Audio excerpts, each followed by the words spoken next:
জনাব শামীম ওসমান, আপনাকে আমাদের অনুষ্ঠানে পেয়ে আমরা আপনাকে আমরা কি বলবো, আমরা খুবই উৎফুল্ল এবং আমরা অনেকগুলো বিষয় নিয়ে আপনার কাছে জানতে চাইবো। আপনাকে আমাদের অনুষ্ঠানে আবারও ধন্যবাদ খালেদ ভাই।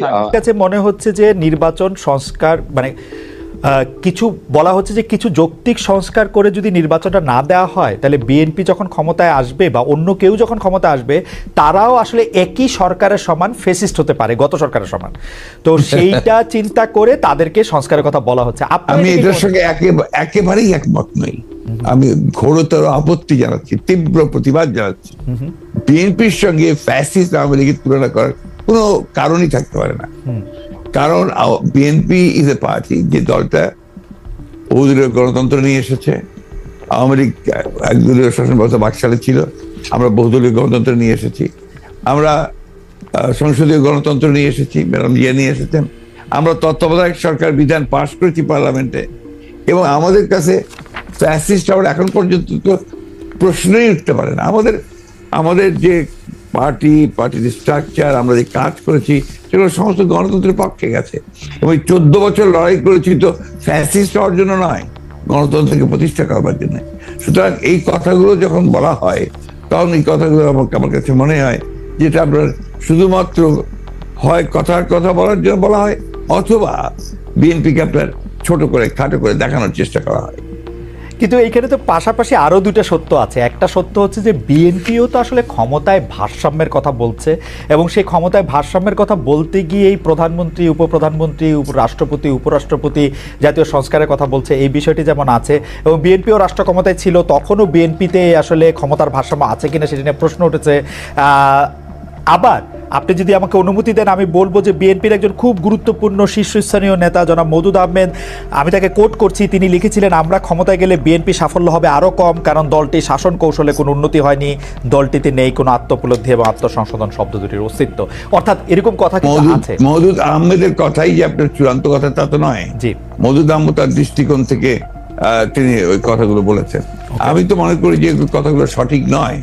বিএনপি একটা পার্টি, যে পার্টিটা আপনাকে গণতন্ত্রকে রিইন্ট্রোডিউস করেছে, মাল্টি পার্টি সিস্টেম ইন্ট্রোডিউস করেছে, আগে আমি বললাম, আর রিপিট করতে চাই না। তো বিএনপিকে ওই দলের সঙ্গে বা ফেডারেশনের সঙ্গে তুলনা করাটাকে আমি মনে করি একটা সঠিক তো নয়। আমি মনে করি এটা একটা উদ্দেশ্য প্রণোদিত। শামীম ভাই, গত কয়েকদিন ধরে যেটা হয়েছে যে আমাদের প্রধান সংবাদে পরিণত হয়েছে ধর্ষণ এবং এই সংক্রান্ত সহিংসতা। আপনি বক্তৃতায় বলেন, আপনার চেয়ে বড় মাস্তান আর নাই, অন্য দলকে সামলাতে পুলিশ বা অন্য বাহিনীর দরকার নাই আপনার। আপনি তো একা নন, নিশ্চয়ই বাংলাদেশের সবগুলি জায়গায় আপনার মতো এরকম, আমি যদি মাস্তান শব্দটি ব্যবহার নাও করি, এরকম রয়েছে। তারপরও এই ধর্ষণ এবং এই সংক্রান্ত সহিংসতা কেন হচ্ছে? আমি না থাকলে দেশে কিচ্ছু হবে না, কিচ্ছু হবে না খালেদ ভাই। হয়তো আপনার কাছে একসময় মনে হবে, আরে শামীম ভাইয়ের সাথে কথা বলছিলাম, লোকটা ভালো ছিল কিংবা খারাপ ছিল, একটা কমেন্টস করবেন। বাট ফর দিস কান্ট্রি আমার মনে হয় যে আমরা শেখ হাসিনাকে দরকার, এবং দরকার আমাদের আগামী প্রজন্মের জন্য, আপনার আমার সন্তানের জন্য। বঙ্গবন্ধুকে হারিয়ে আমরা অনেক পিছিয়ে গেছি, এখন ওনাকে দরকার। আমি বলতে চাচ্ছি যে একজন সাধারণ মানুষ হিসাবে, একজন কন্যার বাবা হিসাবে, একজন মায়ের সন্তান হিসাবে, একজন স্ত্রীর স্বামী হিসাবে, একজন বোনের ভাই হিসাবে, এবং আমি মনে করি আমি আর আপনার অনুভূতির মধ্যে এখানে কোনো পার্থক্য নাই, যারা আমরা মনুষ্যত্ব নিয়ে চলি। আপনি আপনার জায়গা থেকে মনুষ্যত্ব নিয়ে আজকে এই ব্যাপারে লড়াই করছেন, কথা বলছেন। আমি আমার জায়গা থেকে মনুষ্যত্ব নিয়ে এই জায়গায় লড়াই করছি। আর সেই মনুষ্যত্ব থেকে একজন পুরুষ হিসাবে আমি প্রথমেই ক্ষমা চেয়ে নিচ্ছি সারা পৃথিবীতে, এবং বিশেষ করে বাংলাদেশে যারা ধর্ষিত হয়েছেন এই পুরুষ সমাজ দ্বারা এবং নিগৃহীত হয়েছেন। আমি সেই সকল মানুষের কাছে, পুরুষ সমাজের হয়ে আমি তাদের কাছে বিনীতভাবে ক্ষমা চেয়ে নিচ্ছি। এই যে যাদের উপরে ঘটছে, তাদের যে আত্মচিৎকার, তাদের যে মানে মনের ভিতরে ক্ষোভ, তাদের যে সম্ভ্রমহানি, যে কতটুকু নির্দয়ভাবে তাদেরকে ধর্ষিত হতে হয়, যার কারণে অধিকাংশ ধর্ষিতাই কিন্তু শেষ পর্যন্ত নিজের জীবনটাকেই ছেড়ে দিতে হয়। এবং অনেকেই শুধু ধর্ষিত তো দূরের কথা, ইভটিজিং এর কারণেও কিন্তু পৃথিবীতে বহু মানুষকে, এবং বাংলাদেশেও আমরা দেখেছি অনেকে কিন্তু আত্মহত্যার পথও বেছে নিতে হয়। আচ্ছা, আরেকটি ব্যাপার, সেটি হচ্ছে আমার আগেকার প্রশ্নের সাথে সম্পর্কিত, যে গণ অভ্যুত্থানের মুখে শেখ হাসিনার দেশ ছেড়ে পলায়ন, আওয়ামী লীগের নিষ্ক্রিয়তা, এক ধরনের মানে আওয়ামী লীগ দেশের রাজনৈতিক প্রেক্ষাপট থেকে বাদ হয়ে গেছে, কেউ কেউ আমাদের মিডিয়ার ভাষায় কেউ কেউ বলছেন যে একটা -1 হয়ে গেছে। অন্তর্বর্তী সরকারকে নিয়ে কোনো -2 সংখ্যা কি আছে? কেন এই প্রশ্নটি উঠছে সেটিও আমি বলি, যেটা কিছুটা আপনি আগেই প্রশ্ন করেছেন যে আওয়ামী লীগ আমলে কিন্তু আমরা দেখেছিলাম যে বেগম খালেদা জিয়ার চিকিৎসার জন্য বারবার বলা হচ্ছিল, কিন্তু 3.5 মাস পরেও বেগম জিয়া এখনও দেশে আছেন, তারেক রহমান সাহেব এখনও দেশে ফিরেন নাই। তো এইটার ক্ষেত্রে কি -2 কোনো আশঙ্কা আপনাদের মধ্যে রয়েছে কিনা অন্তর্বর্তী সরকারকে নিয়ে? এই -2 তো এসেছিল আপনার 111-এ, এখন আপনার এই -2 কোনো সমস্যা নেই। কারণ হচ্ছে যে আমরা আগেই বলেছি, আমি গতকাল একটা ইন্টারভিউতে বলেছি যে বিএনপিকে এখন আর কেউ মাইনাস করতে পারবে না। দেখলাম 1, 2 নম্বর হচ্ছে আওয়ামী লীগ যদি নিজেরা মাইনাস হয়ে গিয়ে থাকে তো সেটা তো আওয়ামী লীগ হয়েছে, কারণ সে দেশেই নাই, তার নেত্রী পালিয়ে গেছে। সুতরাং আপনার এই জায়গাতে তো তারা নিজেরাই চলে গেছে। এখানে একটা জিনিস আমাদের সবসময় মনে রাখতে হবে যে রাজনৈতিক দলটি পলিটিক্যালি ব্যাংক্রাফট হয়ে যায়। আওয়ামী লীগ এখন আসলে পলিটিক্যালি ব্যাংক্রাফট একটা রাজনৈতিক দল। আমি আগে থেকে বলতাম কথাটা আর কি। তার কোনো রাজনীতি নেই, সে ক্ষমতাকে এমন ভাবে ব্যবহার করেছে তাদের ব্যক্তিগত স্বার্থে, শুধু দলীয় স্বার্থে না, প্রত্যেকের ব্যক্তিগত স্বার্থে। They have minted money like anything. দেশকে তারা একেবারে ফোকলা করে দিয়েছে এবং সেই দেশকে ফোকলা করে দিয়ে পালিয়ে গেছে, এবং এটা জনরোষে পালিয়েছে। নর্থদের যে কোনো মিলিটারি কু বা কিছু হয়েছে, পিপলস রেথ, জনরোষ, সেই রোষে তাকে পালিয়ে জীবন বাঁচাতে পালিয়ে যেতে বাধ্য হয়েছে। এই বিষয়গুলো আমাদের মাথায় রাখতে হবে।